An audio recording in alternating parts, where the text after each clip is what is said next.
欢迎大家又回来我的频道。今天要给大家分享的是这个超级治愈的猫咪蛋黄酥。咸蛋黄表面喷适量的白酒，放入预热好的烤箱160摄氏度烤10分钟，晾凉备用。然后先来制作油皮，把中筋面粉、糖、清水和室温软化了的黄油混合揉出筋，这样等一下操作的过程中才不容易破酥。揉好的面团包上保鲜膜，室温静置松弛1个小时。200克豆沙馅平均分成8份，每一份豆沙馅里包裹进一个烤过了的咸蛋黄，搓圆，覆盖保鲜膜，在使用之前都放在冰箱冷藏。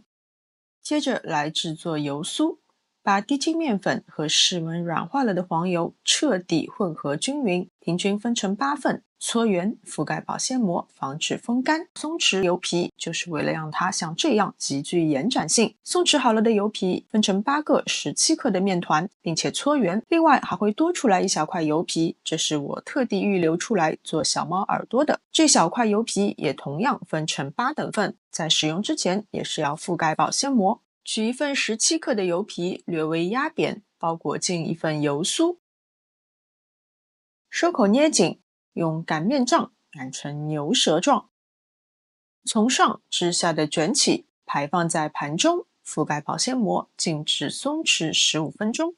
松弛好了的面团再次擀成长条状，由上至下的卷起，排放在盘中，再一次松弛15分钟。然后取一份面团，用拇指从中心处压下，两头靠拢以后，用手掌稍稍压扁，然后用擀面杖擀开，包裹进一份馅料，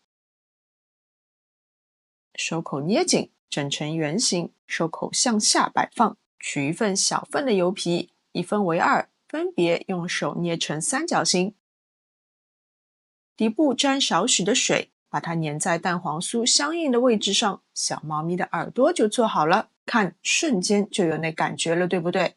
现在就要给它们化妆啦。这一步可以自行发挥你无限的创意，用蛋黄液给它们画出黄色的皮肤，还可以在蛋黄液中加入适量的可可粉调匀，就可以画出棕色的皮肤。全部画好以后，就把它们送进预热好的烤箱，平炉170摄氏度烤30分钟，封炉的话150摄氏度烤25分钟。等完全冷却以后，用融化巧克力给它们画上眼睛、嘴巴和胡须。这里同样可以发挥你无限的创意，让每一只小猫咪都有自己可爱独特的表情。真的太可爱了，有没有？而且它不仅可以治愈你，还能喂饱你。一咬下去，外皮酥的掉渣，里面是香甜的豆沙和咸香流油的咸蛋黄。心动了没？赶快去试试吧。